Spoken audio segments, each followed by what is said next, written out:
Hello mga katropa!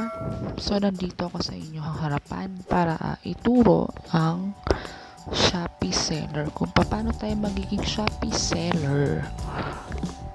Shopee seller. So, ito yung una mong gagawin. Siyempre, katropa, kailangan may kompleto yung requirements mo bago mo gawin yan. Una, dapat meron kang mobile number. Active mobile number na gagamitin mo para magkaroon ka ng verifications. So, ngayon download mo yung Shopee app syempre. Kailangan mo yun. Download mo yung Shopee app. Meron kang 2 options or 3 options also para makapag-sign up dito sa Shopee. So, ang ginamit ko before is Facebook. So, Facebook ako nag-login. And then, pag nabuksan mo na yung Shopee app, ito yung lalabas. Panoorin nyo to. Ngayon nakabas na sa iharapan nyo yung pinaka-picture nung magiging kalalabasan ng existing Shopee account tsaka yung bagong account. So, sa baba nun may makikita kang me. Hindi ako yung me na nandun sa Shopee application, no? Click mo ngayon yung me. So, malalabas dun is my shop.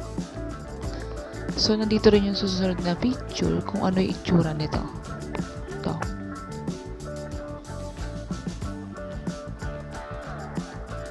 And yun. So, nakita mo na.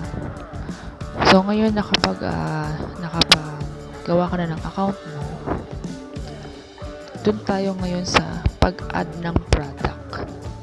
Simpleng-simple yung pag-add ng product. May mga tips akong ginagawa dyan para mas mabilis ako mag-add. So, ito una. Siyempre, lalagay mo yung product name. Wow, ang arte ko. Product name. Then, sa baba nyo susunod siyempre yung product descriptions. So, yung product descriptions kasi kailangan mahaba po yun. Medyo mahaba. Hindi pwedeng one sentence lang. Kailangan medyo mahabaan natin, no? Tapos, ang susunod doon, syempre, yung sa baba, yung, if I'm not wrong, yung price, yung brand niya. Brand niya. So, kung no brand naman, exist nyo lang siyang no brand. And then, susunod nun is yung price or stocks. Lagay nyo na lang kung ilan. So, wag sobrang dami ng stocks. So, sakto nyo lang. Yung talagang meron. Kasi, ang hirap pag first time kang seller, tapos, magkakaroon ka agad ng violations. And make sure, syempre, meron kayong shipping address. Shipping address kung saan pipick upin ng rider yung mga item na is per shipment and saan ito re-return once na-cancel or na-fail deliveries to. So, syempre, may bibigay akong mga photos niyan para hindi kayo malito. And then, actually, pag natapos nyo yan, meron tayong makikita doon ng product weight and sizes. Importante po yan. Once na mali ang inyong weight or ang inyong size, ibabalik po sa inyo yan ni rider. And then, ika-cancel po yan. Kasi mali po yung size and medyo mag-iiba yung price ng shipping natin. So, magkakaproblema lang. So, sayang lang yung oras at pagod nyo. And then, susunod syempre, dahil nalagay mo na yung price, yung shipping courier na napili nyo. So, sa unang buwan na wala pa kayong ganong benta, yung courier natin siguro may isa o dalawa.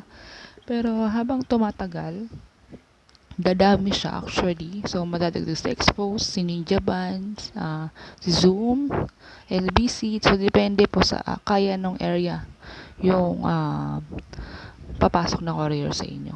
So, minsan kasi hindi sila serviceable. Minsan sa ibang area. Like sa amin, hindi serviceable ang to go. Hindi kami kayang tawag dito. I-ocupa na to go. Yun. So, dahil yan, nalagay mo na lahat. So, meron pa yung susunod sa baba. Yung new at saka yung no. Yung parang nakalagay sa baba, yung kung used na ba siya or brand new. Yun, so kailangan indicate nyo rin po yun.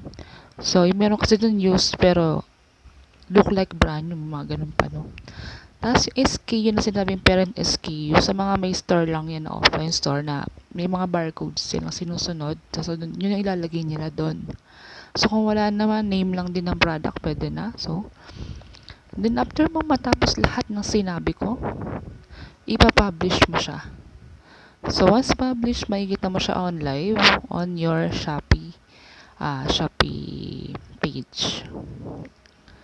So, pinakamagandang tips na pwede kong ibigay sa'yo once na meron ka ng Shopee is enable mo yung chat support mo. So, maglagay ka doon ng greetings, maglagay ka ng mga, kumbaga yung mga rules ng shippings mo para hindi naman tayo magkakaroon ng problema with shipping. Pero kapag tinatanong ka ni customer kailan ang shipping o ilang days bago yung shipping, totally hindi natin masasagot yan kasi courier lang ang makakasagot ng shipping na yan.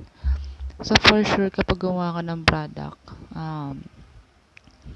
or pag nagpadala ka ng product, maybe you can tell him na 2 weeks. Medyo matagal na yun eh.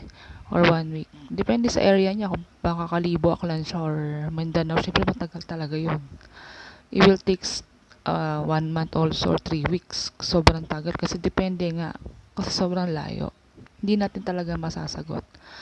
And supposedly, once na syempre may product ka na, be competitive ka sa price. Hindi mo kailangan sobrang ibaba yung price mo. Okay lang pantayan mo sila para at least para sa kinakabenta. Or pwede rin bumaba ka para mas mabenta ka. Depende. Strategy mo. Ikaw na bahala. So, strategy mo na yan. So, ikaw na bahala dyan. Alam mo na kung ano yung gagawin mo dyan, syempre. Sa picture naman, walang problema. Marami tayo sa Google. Yung iba na nahihirapan maghanap ng picture, Google lang po. Pwede na. May mga picture po dyan na nagkalat.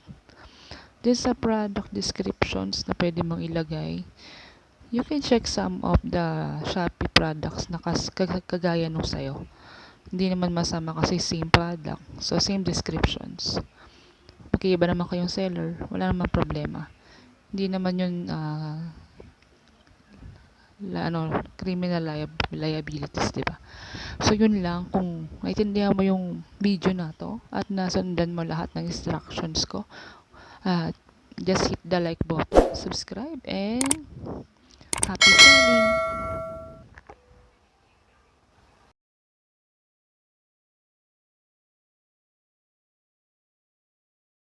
So, mga tropa, bonus ka naman para naman sa mga bagong sellers pa lang dyan. So, ito, ginawa ko para sa inyo. Pwede mo siya i-post sa inyong social media. Then, post mo siya sa marketplace. Send your link sa mga groups. So, mag-add ka ng mga groups as more as you can buy and sell groups. And then, maging masipag ka na sumagot sa marketplace. Send them your link kung ano yung mga link ng products na ibinabenta mo. And make sure na competitive yung price mo. That way, pwede kang makarami ng benta at pwede kang makilala on Shopee as more possible. So, yun lang. And happy selling!